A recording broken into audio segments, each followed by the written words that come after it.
네, 안녕하세요. 반갑습니다. 한국사 문동일입니다. 자, 일단 시험 보느냐고 너무 수고 많았고요. 라이브로 전체 문제를 해설했는데 실제 우리가 중요한 문제들은 네 문제였거든요. 이 문제들을 간략하게 해설을 하고요. 어떻게 제가 수업에서 진행했는지를 하나씩 보여드리도록 할게요.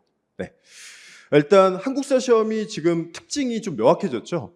20개의 주제 중에서 적을 때는 2문제, 많을 때는 4문제를 변별로 이렇게 내고 나머지는 난이도를 확 낮췄어요. 이거는 여러분들 시간 확보를 충분하게 하기 위함이에요. 나머지 과목들이 푸는데 시간이 좀 걸리죠. 그렇죠? 대신 한국사는 공부를 충실하게 하고요. 그럼 실전에서 시간을 확 줄일 수 있어요. 그렇게 해야 되고요. 그래야지 나머지 과목들을 충분하게 풀 수 있겠죠. 그렇죠? 자, 그럼 이번에 이제 문제됐던 4문제를 보면은 사실 저는 이제 문제가 정답률이 이렇게 낮게 나온 문제들일 줄 몰랐어요.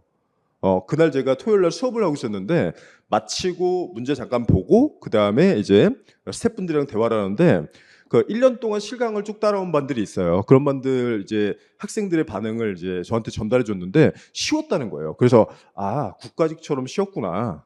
네, 그 정도로 생각했는데 실제로는 낮은 문제가 좀 있었던 거죠. 그거는 이제 안 본 분들이 좀 많았던 것 같아요. 우리 수업에서 계속 했는데. 자, 볼게요. 자, 먼저 첫 번째, 이 문제가 정답률 63인데요. 한국사에서 60%대면은 굉장히 낮은 거고요. 정말 낮은 거는 40%대인데 이번에 60%대가 2개가 있고요. 40%대가 2개가 있어요. 자, 근데 이 문제는 이제 완벽하게 이제 적중이 된 문제인데 제가 설명할 때 그랬죠. 개항기 2번 구도 95년 이후 쭉 진행이 될 때 아간파천이 96에서 97, 그 다음에 독립화폐가 96에 출발해서 횟수로는 3년차 98년까지 갈 것이다. 근데 중간에 큰 이슈의 변화가 있는 게 이슈가 있죠.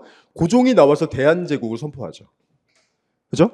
대한제국 선포하고 황제가 된 고종과 논의하는 빗금치는 기간이 있고요. 마지막에 헌의육조를 받아든 다음에 독립협회 얘들 공화종을 추구하냐라고 오해를 했죠. 입헌군 주제인데 없애버려라. 그러니까 그런 다음에 나 혼자 갈 거야라는 게 99년도 뭐다? 대한국 국제다. 근데 대한국 국제의 사료를 보면은 사료가 너무 쉬운데 왜 A급이에요 했으면 제가 그런 얘기를 했다고요. 이게 내용은 쉬워요. 다 자기 얘기만 하고 있어요. 근데 어느 부분이 포인트냐면 이게 대한제국 시작할 때가 아니라 독립협회랑 논의하다가 논의를 깨고 독립협회 없애버린 다음에 나 혼자 갈 거야가 되는 거라고요. 그래서 그냥 99가 아니라 독립협회 해체 이후 99라고 모든 강의에 설명했어요. 이거는 제가 수업하면서 1년 동안 200~300번 한 것 같아요. 그래서 그걸 딱 건드린 문제죠. 그래서 독립협회 해산 이후 99에서 정답은 답은 되겠죠. 그죠? 요건 뭐 별도의 문제 출처도 안 넣습니다. 이건 너무 많이 한 거기 때문에 정답률 63. 국가직에 올해 제일 낮았던 게 60%대거든요. 네, 딱 그 정도 이제 정답률이 나온 문제예요. 요거. 자, 그리고 그 다음 문제. 가나사이 옳지 않은 것은 정답률 60이죠, 딱. 요것도 낮은 문제죠. 자, 상민수릉 무역장정, 키워드는 속방, 양화진, 내지통상권이라고 했고요. 이건 조청, 상민수릉 무역장정. 이모는 재물포상고, 조미 이모는 재물포상고, 연도는 82, 디테일한 선후관계는 조미 이모는 재물포상고할 때 상이죠. 그 다음에 나번에 보시면은 청은 조선이 자주국이다 얘기를 해주고 그 다음에 청이 배상금을 물죠. 그럼 청나라가 배상금을 일본에 왜 지불하겠어요? 전쟁에서 졌으니까. 그렇죠? 요거는 뭐냐? 청일 전쟁이 끝났네. 2번 구도 들어가자마자 시러을을 할 때 첫 번째 시모노세키 조약이 되는 거죠. 시러을을. 요거는 사실 제가 설명할 때 앞에 문제랑 요 문제는 우리가 독립협회 해체 이후 99년도 세트에서 법을 만드는 기관인데요. 법규교정소에서 법을 만드네요. 대한국 국제라는 A급 사료. 그런 다음에 대한국 국제의 내용은 나는 황제다. 그죠? 나는 황제다. 너도 황제니 우리는 대등의 뭐죠? 한청 통상조약. 더 나가서 어디까지 봤냐면 한청 통상조약에 대등이란 글자는 없는데 그럼 어느 글자가 있냐? 우리도 기존에는 계속 치해법권을 상대방만 줬는데 우리도 치해법권이 있다라는 내용이다 해서 거기 관련된 문제까지 만들어서 연습을 했다고요. 그렇죠? 그래서 지금 이 문제는 다음 사이에 들어가는 건데 한청 통상조약이 99년도고요. 근데 요게 뒤로 빠져줘야 되니까 틀린 거. 정답은 2번이 되는 거죠. 그렇죠? 60%대.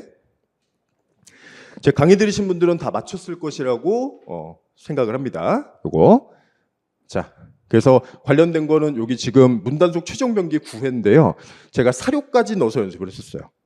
연도 다음 단계로 보는 게 사료예요. 그러니까 우리는 그 다음 스텝까지 이미 대비가 되어 있었던 그런 문제에 대한 그런 주제에 대한 문제가 되겠습니다. 자, 이렇게 확인했고요. 그다음에 세 번째 문제가 요 문제가 또 48% 나와서 되게 의외였어요. 제 생각에는 사료를 안 보지 않았을까 좀 싶은데, 그죠? 자, 다음 창립 취지문을 발표한 단체, 자, 여성운동단체인데 여성운동은 우리가 비교했었죠. 딱 두 개예요. 비교할 게. 개항기 때는 찬양회가 있고요. 98년도 찬양회, 여권동문, 그리고 일제강점기 들어가면 신간의 자매단체 근우회가 있는데 근우회는 자매단체, 사료키워드는 뭐죠? 자매죠. 그래서 보면은 자매란 단어 보면은 끝난 거죠. 네. 호주제 폐지가 된 거는 노무현 정부인데 틀렸죠. 그리고 어린이날하면 천도교인데 틀렸고 결국에 2번, 4번 중에 골라야 되는 건데 여권통문은 찬양회니까 정답은 4번이 되는 거죠. 그렇죠? 그래서 실제 이거는 제가 설명할 때도 계속 무한 반복으로 얘기를 했고요. 실제 문제로도 연습을 했는데 여러분 문단속 마지막에 꼭 필요하다고 했죠? 그죠? 문단속 D-2라 시험 전전날 여러분들이 했을 내용이에요. 그 문제입니다. 딱 동일한 문제인데 자매 사료 줬죠? 동일 사료고요. 그 다음에 밑에 내용 보시면 제가 두 개 줄거놨는데 제가 문제를 구성할 때 여러분들이 찬양회랑 그 다음에 근우회를 비교했으면이라고 생각해서 두 개 선지를 다 넣은 거예요. 그래서 보시면은 3, 4번이 여권 통문은 찬양회고 4번은 자매단체에서 뭐죠? 근우회 이렇게 돼서 오답 선지까지 아예 동일한 문제였죠. 그렇죠? 그래서 이게 좀 약간 의외죠. 48% 나온 게. 아마 그 전체 수험가에서 제 강의 듣는 분들의 비율 정도 나온 게 아닌가라는 생각을 합니다. 그렇죠? 네, 그 정도. 자, 그렇겠죠? 그다음 보겠습니다. 이제 다음 문제. 요 문제가 정답률이 45예요. 일단 가번은 쉬웠을 거예요. 고려시대 건축물 주심포하면 봉부수 해서 1, 2번 중에 골라야 되죠. 해인사 장경판전은 15세기 건축물이에요.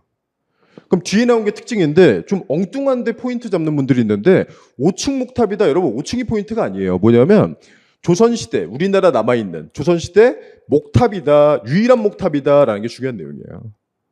네, 요게. 그래서 이게 뭐냐. 법주사 팔상전. 우리가 17세기 건축물 할 때 팔강미 할 때 팔이죠. 이거죠. 좀 까다로웠던 것은 팔강미 할 때 미륵전을 같이 줘서 그러는데 네, 목탑 하면은 요거는 뭐다? 이거는 2번 해서 법주사 팔상전이 되는 거예요. 이거 혹시 팔상전의 팔 때문에 이게 팔치가 아니에요. 부처의 생애를 8장면으로 표현한 그림이 있어서 불화가 있어서 그래서 팔상전이에요. 요게.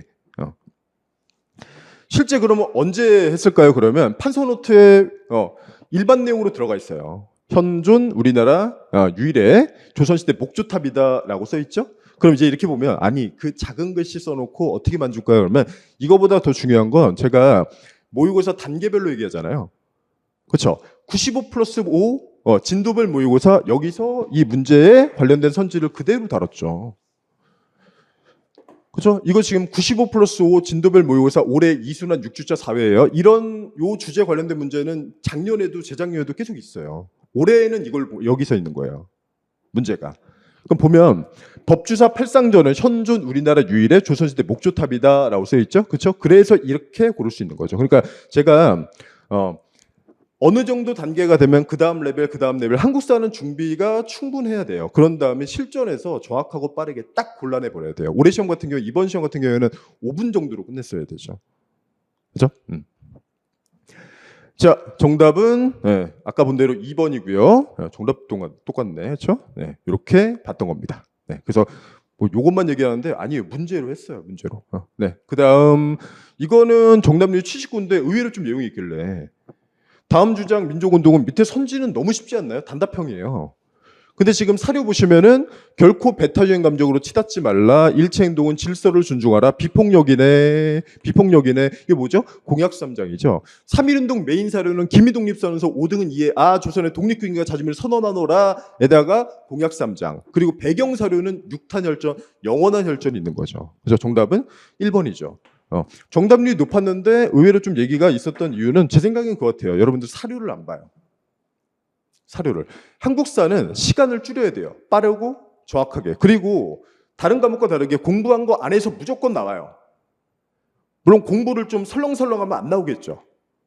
근데 제퀄이 따라오시면은 그대로 다 나와요. 그대로. 다 있어요. 계속 반복하는 내용이에요. 있어요. 그러니까 사료를 봐야 돼요. 사료를. 저랑 같이. 키워드만 외우고 당일 나가서 찾으려고 하면은 못 찾아요. 그리고 그게 문제 생각이 안 나고요. 그래서 꼭 연습하고 그런 다음에 원사료 연습이 되면은 그 다음에 키워드만 여러 번 반복해서 외워서 들어가면 그달은 찾을 수 있다고요. 그거를. 왜? 원사료를 몇 번 봤었기 때문에. 네, 그렇게 대비해야 되는 되겠습니다. 자, 그래서 이렇게 4문제 플러스 1 해서 정답률이 낮았던 40%대 2문제, 그 다음에 60%대 2문제, 그 다음에 좀 높았지만 그래도 얘기가 좀 나오는 요거까지 이렇게 설명을 드렸는데, 이번 시험은 저는 이제, 공무원 한국사 시험이 좀 명확하게 방향을 잡았구나 싶어요.